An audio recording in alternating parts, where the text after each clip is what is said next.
Hello and welcome. From the very start I've messed this one up.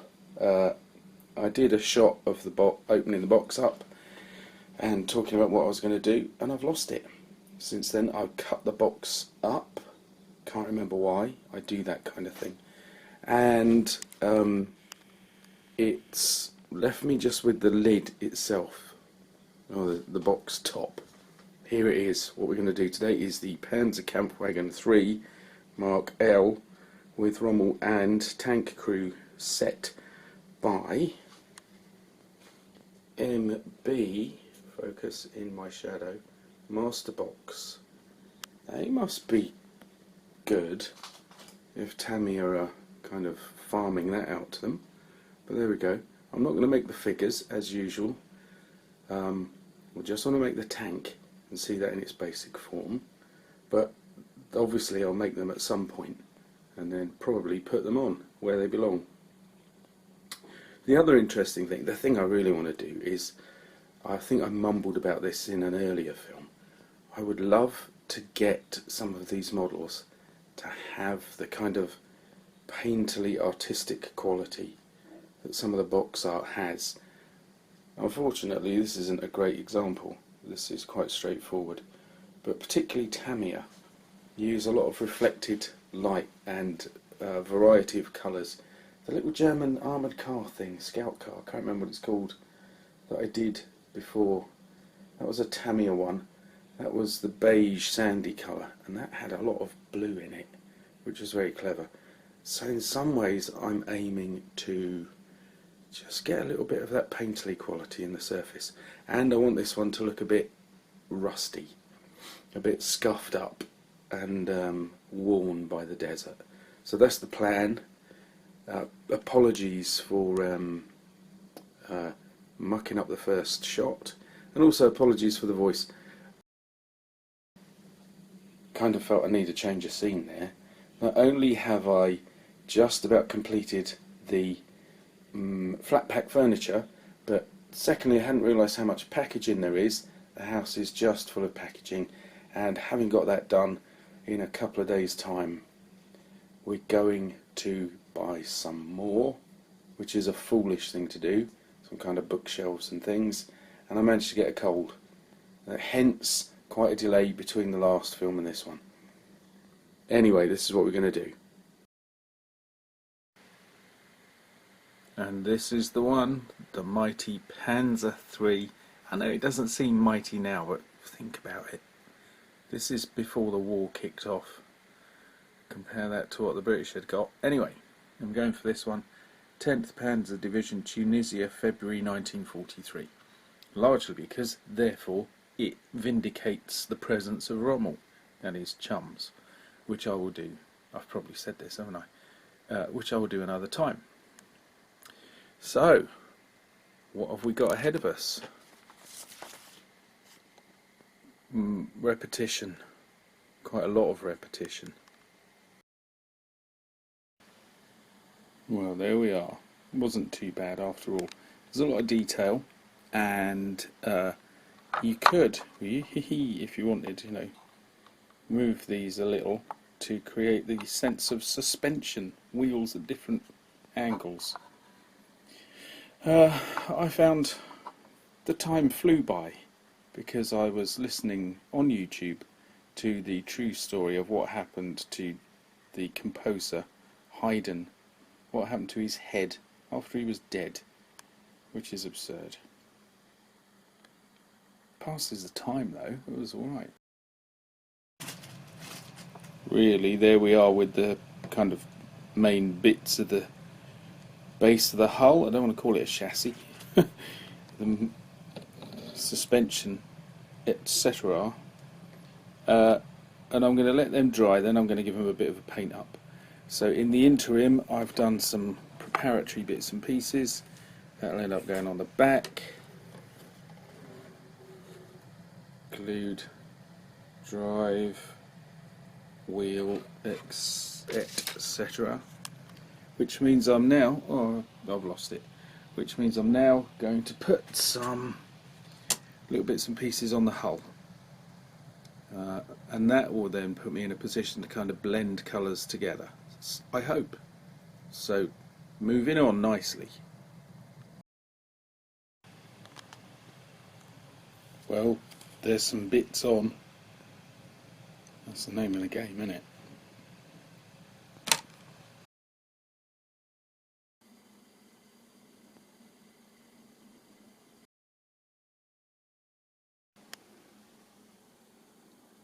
Well, let's just have a review of where we're up to so far.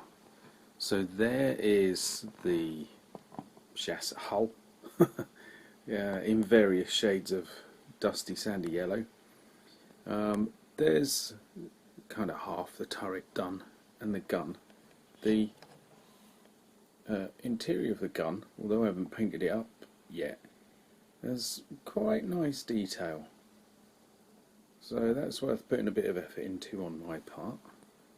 A little bit tricky working out which way up some of the plates went, but I got there in the end. It's just a bit of a kind of vague bit on the instructions.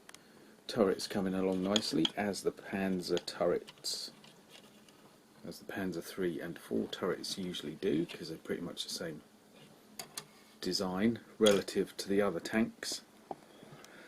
And the top of the hull, again, a few shades of yellow or sand being used here, and what I'm going to do is get it up to a certain level. I think I said this a moment ago, but anyway, build it up to a certain level, take it out and then spray it all from above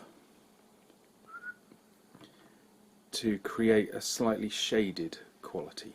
So I'll be spraying with a paler yellow, just enough to get a little bit of subtlety there, and that's enough from me right now. That's the plan, that's what I'm going to do. Worth just having a look at the gun, because it's pretty much built up now. Just got to put the machine gun in, which hopefully I can do with a pair of tweezers. So there it is with its spacer armour on, and it's a fair level of detail and a fairly easy construction. I have to say the point where, again I start talking, I haven't got anything to point with. The area where this top kind of gridded section is doesn't want to fit, or has very little to allow it to fix onto the side arced panel. So that was a bit of a pain, but you get there in the end. Just worth mentioning in case anybody's interested. You never know, do you? Somebody somewhere might be thinking, what I want is a Panzer III that's got a slightly difficult gun to build. Well, there you go. Whoever you may be, that's my word on it. Just a little technical note for anybody who's thinking of buying this model, or probably similar, particularly where it comes to the turret and gun fixing. I have stumbled upon this, of course, that you can't get the gun in if you put the base of the turret on first. Whoops. And there we have the top of the hull and the turret with the major bits on. But I aimed to have the gun pointing up. Now I've got it together, I'm not sure that was such a good idea either. I was told years ago by a tank guy at one of the events I was running, or part of, kind of part running, that very often when a tank is idle, you raise the gun up because it drops it down inside and gives more space inside the turret. Heard that a couple of times actually, and might have seen it a couple of times in photographs. So I've gone for that. It looks a bit weird, doesn't it? That looks alright, doesn't it? I haven't glued that down, so we're all just balanced here. But it looks okay. It's about ready for the spray from above rather than the dove from above. It looks very good. It looks quite delicate, particularly these areas. They've come out rather nicely. I thought there could be a little bit of wobble and imbalance to them, but that's good. Well done, Tamiya. It's looking kind of up to date detail-wise. Yeah, that's good. So I'm probably going to ruin it when I go and spray it. Well, you live and learn, don't you? Well, yeah, I say that. There we are with some light weathering on the hull. Probably a little bit more to go. Need to bring out some of the rust, which is a bit monotone. The top half is not on at all, and there's the other side. It's kind of come out how I wanted. I'm saying that more often these days, but as I say, a little bit more finishing off to do. I might put at least the whole top, or the whole top, on before I do that, just to give an idea of where the light and dark is. So that's okay. Wheels, wheels, lots of wheels, and a little bit of painting to do. The second inner part of the wheel I've given a kind of dull grey green spray with a mix of brown and a bit of the beigey colour. Haven't done the let's turn that around. Haven't done the tyre yet, but I won't go into it too much. The reason being that on a model this small you will get an awful lot of light bounce around, and you will get a very different lighting to the real very large object. So if you were on this side but were able to see across the underside to the back of the other row of wheels, then on the model all the colour and light will come bouncing around and they'll look bright and clear. In real life they're that much further away and there's that less bounced reflected light, so if you want to try and capture the realism, they're going to be duller and kind of blander in colour. So I've just tried to pick that up a bit, and then I'll give them a dusting just to lift the detail a bit. I don't think that made any sense whatsoever. What a total mess. Looks fabulous. It's not how I want it to be in the end.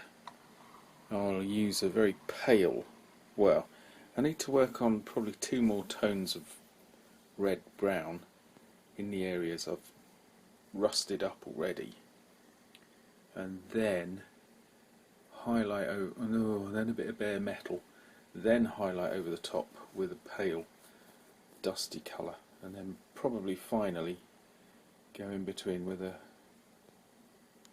more orangey sand, just like trapped sand here and there. So at the moment a mess, exactly as it should be at this point, I think. You may differ. The usual rubber track, but unusually I've only pushed this together and it's, again you can see the join, and it's got an awful lot of strength. It won't last though, will it? So various forms of securing will be applied, and then it's time for them to go on. Now, what started off as me just looking and taking a couple of shots of the thing to see how it was going turned into me fiddling about and painting last bits and pieces up, and so we're now in an interesting phase where I'm filming and finishing off at the same time. So there it is with the muck on it, but no markings, and a bit too much muck. So then the markings will go on, muck will be added over the markings, and then a lightening up of some of the muck will take place. And there we are with the Panzer III. The L version, which we've got here, is definitely the kind of definitive one, the one with the very noticeable, very typical spacer armour on the front and on the front of the turret around the gun, which I was fiddling about with earlier. It's a very interesting tank. Again, comparisons with British and even American tanks at the time. I'm afraid this one stands out. It's not got a big gun, it never really did get a big gun, but this is a real professional tank now. There's no experimentation or mucking about. They're really serious with this. And the point here is that according to what I consider the German Tank Bible, Encyclopedia of German Tanks of World War II, Peter Chamberlain, Hilary L. Doyle, and technical editor Thomas L. Gentz, well, they say in 1935 development orders were issued for a fully tracked vehicle in the 15-ton class. That's this one. That's 1935. Really, this is people looking ahead and doing a very, very good job. This version, the L, doesn't actually get issued until, what is it, 1942. Excuse me. Yeah, 1942. 653 were produced between June and December of that year. That's mass production going at full belt, isn't it? That's not bad. So this is an upgrade of the basic one, because by this time the Germans were pushing deep into Russia, encountering greater resistance now and better tanks. It already was sort of somewhat outclassed by the KVs, but then the T-34 comes along and really makes a big difference. The other interesting thing that this book points out, and I'll read it word for word I think, in March 1942 a study was undertaken to determine whether the Panzer IV turret would fit onto the Panzer III superstructure. How about that? It didn't work out because it was too heavy and too cumbersome and too many changes needed. That would have been something. Well, regardless of the markings, we'll have to pretend we're in Russia, won't we? Because this certainly isn't the desert. One other thing worth mentioning, while we're on the Russian front, not the desert, is the instructions say the new improved long-barreled KWK-50L/60 tank gun was effective against the Russian T-34 tank up to a range of 600 metres. To my mind, that's a bit too close. Anyway, this is it done, and it was a good model all round. Everything was fine. I enjoyed making it. Once again, I have to apologise for how long it's taken to get another film out, because as you heard, there were things going on. Flat-pack's got a cold, but then as I was actually putting the film together, there was weather happened in Britain, and that gives us power cuts. And just about every time I sat down to make this film, the power went, or the phone line snapped. So after we've lost about 3 or 4 days to this. Excuse me. So here we are at last, not only with a tank made, but a film made. I do hope I'll have another one soon. Thanks for watching. See you again. I hope. I hope it hasn't put you all off. Bye for now. Mind you, I digress. I should think myself lucky that we didn't get flooded out. That's the real point, isn't it?